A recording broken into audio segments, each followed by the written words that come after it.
Hey, what's up, everybody? It's BATJAC J.W. back with you.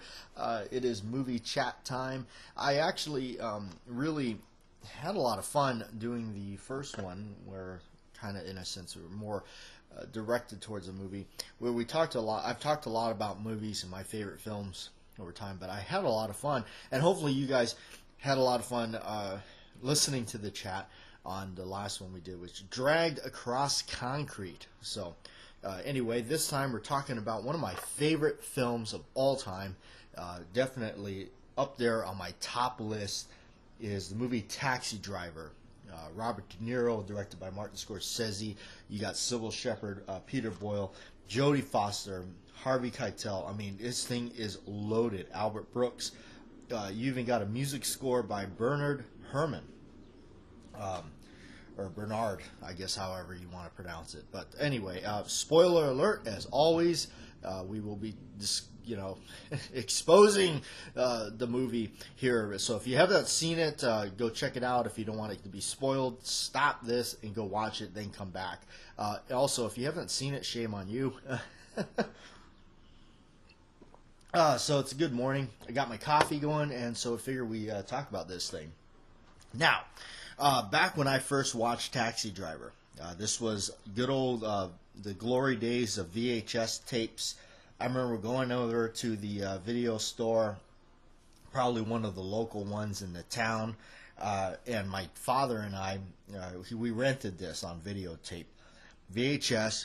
I remember seeing it for the very first time and just being absolutely blown away. I could not believe this movie. And I've seen this movie so many times, I can't even count. So, and I distinctively remember the videotape, and I wound up end up owning a copy of it on videotape eventually. And this was like, a lot of this was before you could actually, it wasn't a big thing to just go online and order it. This was almost kind of before a lot of that. So, you really had to search down or have the video store special order it for you if they could, or go to one of those places like Suncoast Videos, or get lucky and Walmart might have it. So, or some place like that. I was always one to scour all those old video stores like Suncoast Videos and stuff like that. Places. But anyway, I remember the VHS box was very interesting because I had an old one. And it was Columbia TriStar Pictures or something. Now, back then, they had their tapes. I remember this was the same with the Three Stooges tapes I had. The tape box opened on the side. Now, normally you slid the cassette out through the bottom. The old Columbia TriStar boxes, you open it on the side, like you actually pulled like the little lid or whatever, or the cover, and you pulled it out through the side of the thing. The rest of the box was completely covered. The cassette couldn't fall out or something. I guess that was the theory behind that, perhaps. But anyway, as of course VHS started to die, I was one of those people that refused to go to DVD. But anyway, fast forward into now. There's two editions on this. We're going to talk about some of this before we get into the movie. Two editions of this movie that is out on Blu-ray. For me, watching Blu-ray is amazing because I come from that VHS era where a lot of this, when I was watching it, the pictures were what they were. If you had a VHS copy of it, that was the best. That was as good as it got. But there's two editions. One came out, the very first one. I'm talking about the major editions here. One of them is like this. It literally is like a book. You pop it open, you got all these wonderful photos and everything, and you got a stack of lobby cards in there as well. And then of course the movie itself, one disc. Now recently they came out with another one, a 40th anniversary edition of this thing, and this is a 2-disc set. Really amazing, chock full of special features and everything. Some of them carry over from previous editions, but this sucker here, 2 discs, and the front cover of the artwork on the front is like the vintage artwork of the original poster and the VHS tapes and everything, which I like. I love that. That's the one thing I really must say I don't like about a lot of these newer movies when they're coming out. They toss the old artwork of this stuff. They tossed out my memories of being that kid in the 80s and seeing this stuff on VHS covers and stuff like that. They've ruined those images for me. So, all right. Taxi Driver, story of a lonely man. Basically, you're looking at somebody that they can't sleep, they're alone, they're, isolation, and he's basically starting to reflect on the world he lives in and the streets and the city. He doesn't see the bright side of things. He only sees the darker side of things until he meets Sybil Shepherd, right? What is until he meets her, and he notices then that's actually when you see Sybil Shepherd step on camera. It's like, wow, there's actually a brighter moment. There's a beautiful shot sequence of her walking down the sidewalk, and he notices her, Betsy, her character. If you actually notice in the background, that's actually Martin Scorsese actually sitting on the sidewalk or on a ledge or something. But that's a really interesting sequence that you see, because a lot of the film is really dark, gritty, but that scene itself, that first appearance of her, really does have like a brighter look to it. So. Basically, through the whole movie, you're watching the deterioration of somebody. Betsy was the one, almost like a light that was, there, some sort of instilled some happiness or some kind of purpose or something like that. But then when that goes south, when she pretty much rejects him because he doesn't know how to act. He doesn't know what to do. So he takes her to go see a movie, and what is it? It's a pornographic movie. It's like, wow, okay, yeah. So even she's like, this is what the heck, why, but so that's where that kind of doesn't go well. So now he's back to square one, and of course the residual effects of being rejected. He still tries, but it doesn't work out. But then he meets Iris, Jodie Foster. In weird, they actually say introducing Jodie Foster, but I don't think it was her very first role, but I think it was mostly her breakthrough role, is what I would guess it at. I remember having the old poster of this and I remember saying introducing Jodie Foster, so it's interesting. But now she is a prostitute in it, and during the filming and production of this thing, she was underage. Actually, interesting, because they were trying to accompany her curfew and working those late hours and stuff like that. They actually did use her sister as a double for some of the more suggestive type sequences. So it's actually not her. It's actually her older sister that stood in for it. So, and then you have Peter Boyle playing the wizard. So he's one of the cabbie drivers as De Niro gets hired on to be, he figures I'll just get a job as working a cab driver. I can't sleep at night, so I just drive around anyway. Interesting enough, a little off topic in there, or not really off topic, but when he first applies to become the cab driver he's applying, right? The guy taking his, talking to him is none other than the late great Joe Spinell. Joe Spinell, wonderful actor from New York area during that time period, the 70s and whatnot. Joe Spinell was in great movies like The Godfather, and one of my favorite horror movies called Maniac, that was directed by the one of my favorite makeup artists, Tom Savini. Tom Savini did the makeup effects for such films like Dawn of the Dead, just to name one that you might know of. But of course he did a slew of other ones like Friday the 13th and whatnot. But so Joe, in this movie's got a lot of a lot of just wonderful shots. There was one scene where he's sitting at the table with the rest of the cab drivers, and you can tell it's a really good way to say the lights are on, but nobody's home, or like he's not. He's in his own. He's in his own thing. He's totally thinking about. It's like when somebody's talking to you, and you're like listening, but you're like, you're thinking hot dogs. What am I gonna get? That steak dinner. No, this guy is in Pluto. He is not even just in the same ballpark. He's not even in the same state.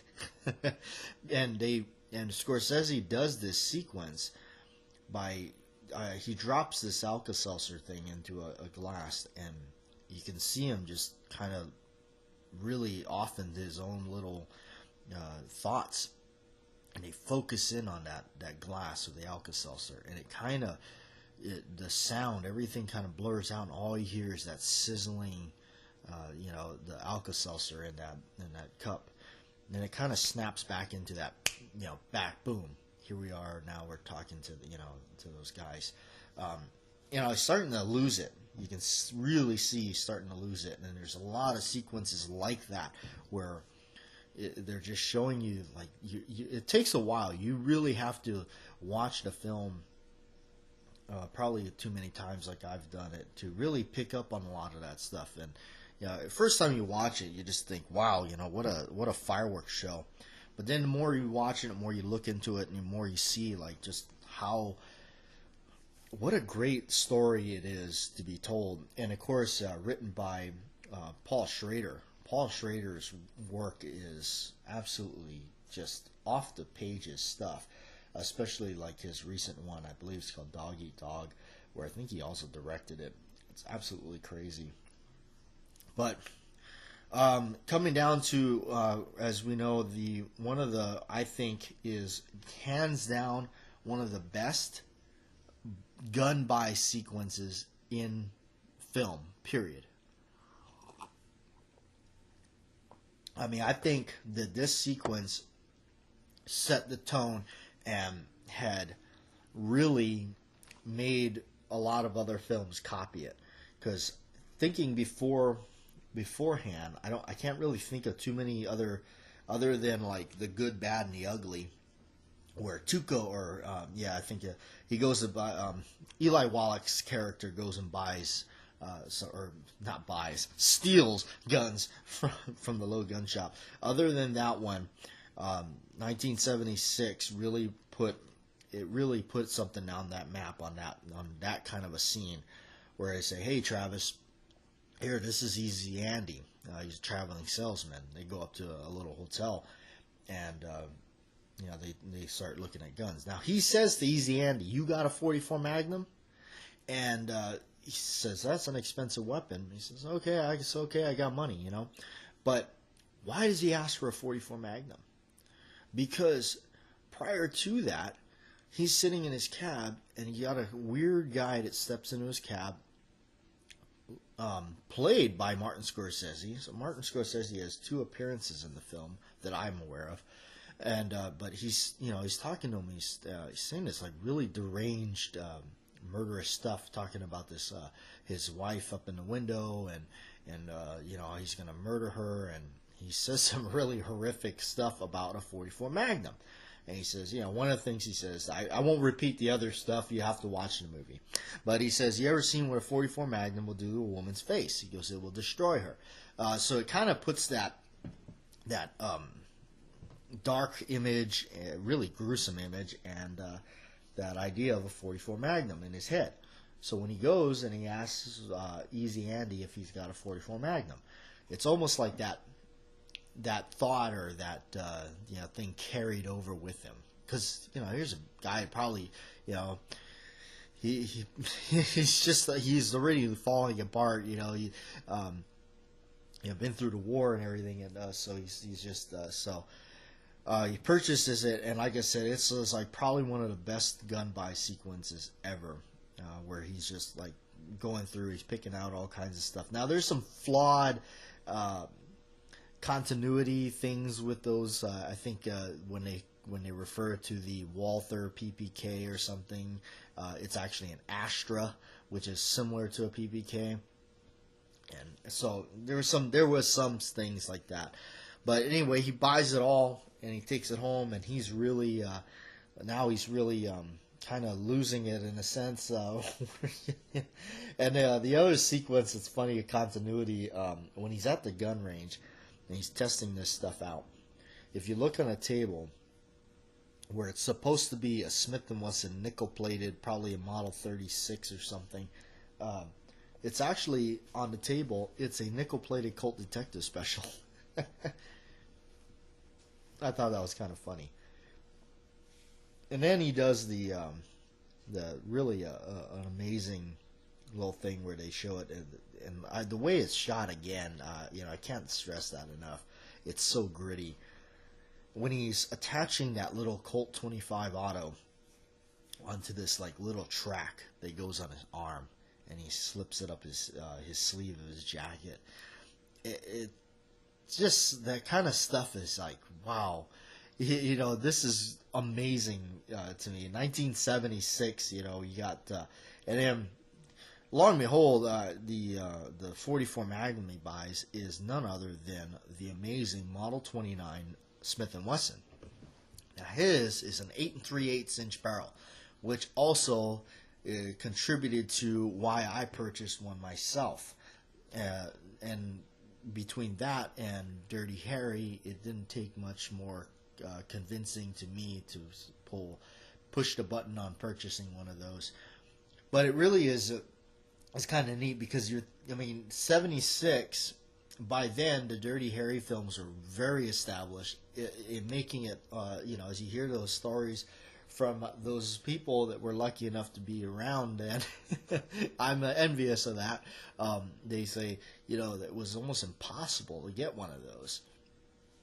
So that kind of always stuck with me. But it's kind of a neat whole sequence of him like with those guns and like all he's doing everything. But also when he's purchasing them, if you listen to what the guy tells him, Easy Andy, he says that 38 snub, he says it fits in your pocket or something about that. He says you can go out hammer nails with it all day, come back, it'll cut dead center on target every time, and plus it packs a heck of a wallop. Well, towards the end, he uses, and this is one of the things where this is always like a pet peeve of mine with these kind of movies. So this guy buys this arsenal, just this bag of guns or whatnot, and you always see that too. Like it's kind of like in a good example for me, I guess, for you guys would be Above the Law. Steven Seagal, late 80s. In the end, he's like, he's about ready to go take on the bad guys, snuff them out, grabs his duffel bag in the basement, unzips it. He's got everything in there, like, all kinds of stuff. And then the ending comes and you're like, well, what happened to all that stuff? He didn't even use any of it.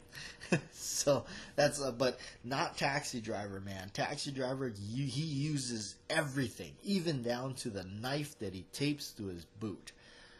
So that to me was, that is great detail. That is great, just, it wasn't, I would say too, it wasn't really like a glorified thing either. It was showing you the horror and the disturbing and disgusting aspect of that act of violence, which I thought was really important to do as well. And he pistol whips the guy with that 38. He does, because that's what he was told. It packs a heck of a wallop. So the other aspects of the film, aside from the basically a gory ending of it, and got to remember 76, that was pretty horrific. And of course, now by today's standards, people are so desensitized by a great deal of violence on screen. But the whole bit, how it works out, you got Harvey Keitel playing a really off character as Sport. and he's just got that weird look to him with that hat, and then he's got, like, when you first see him, he's got that white tank top type shirt and everything, and he's just a strange guy, you know. And then when De Niro's character Travis Bickle meets up with Jodie Foster, he's taken a liking to her in the sense of not sexual. It doesn't seem to give you that direction, in a sense of wanting to help her get back on track. Like, why is she doing this? What is she doing? Why isn't she back squared away with her, living at home, doing the normal straight arrow stuff? Why is she not doing that? Yeah, so becomes, kind of fixed with, trying to help her out and do all that. And then, of course, realizing that, maybe the way to do it is to, break in there and, destroy all those chains that hold her down, in a sense. So, now, I want to talk about the makeup effects in this movie. Starting off first with the shaved head bit. A lot of people think that Robert De Niro actually shaved his head and put that mohawk strip of hair down the center, which is absolutely just wild. But he did not. He did not. We owe the credit to the late great Dick Smith. Dick Smith is a makeup artist that Tom Savini admired a great deal. Dick Smith, just to give you a little bit of his work, he did The Exorcist. William Friedkin's The Exorcist, Linda Blair's makeup. So that movie still holds its merit to being very frightening, very realistic, a very horrific film. His makeup effects are absolutely just top notch. So yeah, that bald cap with that the hairpiece and everything was all hand done. He created that. They put the bald cap on it, and he went through and he actually put stippling through the whole thing of little stubbles of hair to look like, where it was buzzed off. Amazing stuff, because I did not know that. But the special features and stuff, when you read up on the film and you actually watch them talking about it, and that's one of the amazing things about DVD, is they're including a lot of this, these kind of special features where you get to hear them talk about this stuff. It's amazing to hear that that's what they actually did, was they made that, they created that. Down to the effects at the end, it's just absolutely crazy, the effects that they did. The hand being blown off by the 44 Magnum was actually, Dick Smith talks about it, and he says they built the prosthetic hand out of wax and had a squib in it. And you look at this stuff and how they did it. I mean, they basically had this thing basically discharging in front of this actor's face, in a sense. So, and then the neck wound that Bickle suffers was actually a piece that was tied to a fishing line onto a fishing pole. And he says, "I just yanked that fish out." One of the things that I really I must critique about the DVD release is because when you watch the ending, you'll notice the color changes. The color of the film changes. This was due to the ratings at the time. The ending of this movie for 1976 was deemed way too graphic, way too violent, too much. They said you have to cut some stuff out. They ultimately didn't cut anything out, but what happened was they desaturated the color of the film in the end. So the entire ending sequence, right up to the point where you see him driving his little cab up to meet Sport and blow away Sport in the street, or at least wound him, because he shows up later and he takes one to the chest. All that is the color is desaturated. So my critique was, now they talk about this. There's one of the production guys or art guys or something. He's talking about it, and he said that he wishes they would have been able to restore it from the old negatives, but those old negatives had deteriorated so badly they couldn't get anything from them. But with the technology that they have, they're, you know, like I remember they were able to take some of the black and white movies and make them color. One of the ones that I did check out just for kicks was the Three Stooges in color stuff. But yeah, there's something about black and white to me that was, especially like something like the Stooges and stuff, it was just made to be that way. So I never really got too far into that. I really don't care for when they colorize black and whites, because I like them as black and white. That's just me. I'm just a kind of a, you know, a purist and old film guy. But you would have thought they could have gone back and actually restored the color.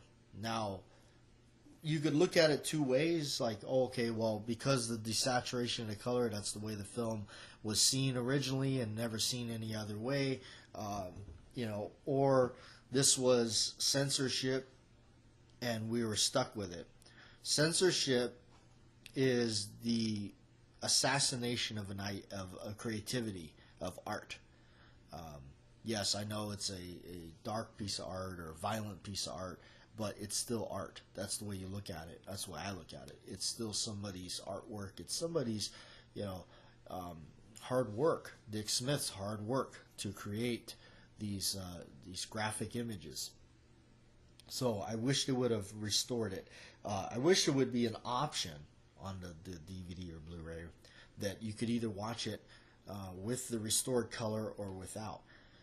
So that's one thing I wish that, you know, as much time as they take, which obviously they've taken a lot of time as with a film this iconic, to take the time to box it up and make these editions, especially when you're saying, you know, 40th anniversary and all that kind of stuff, that they would have taken the time to perhaps restore the color in the ending of the film. But that's just that, you know. But overall, the movie, that's what I really liked about it, was all the detail in it. There was so much detail. There was so much way it was shot, and for its time, it was so like just nothing. No other film really like it. It was quite it stood on its own. It definitely stood out too. So, always really enjoyed the movie. It's really what made me like a lot of Martin Scorsese's films. Not all of them, but it made me like it a lot. A lot of his stuff. He is definitely one of my favorite directors. I always look into stuff he's doing. And of course, as always, you know, I like these kind of films because it's the stuff is the most entertaining to me to watch. Not to say I don't like comedy or anything else, but these kind of movies are definitely exciting to watch. So I appreciate you guys tuning in, listening, and that's a little bit of a chat. Not trying to be like a total in-depth movie reviewer or anything like that. I'm just chatting about the movie and just talking about it and kind of how I feel about it. But it's interesting stuff. It really is. Of course, with those 2 editions out. Not sure if you can still find the one with the book and the lobby cards, but you can certainly find the 40th anniversary edition.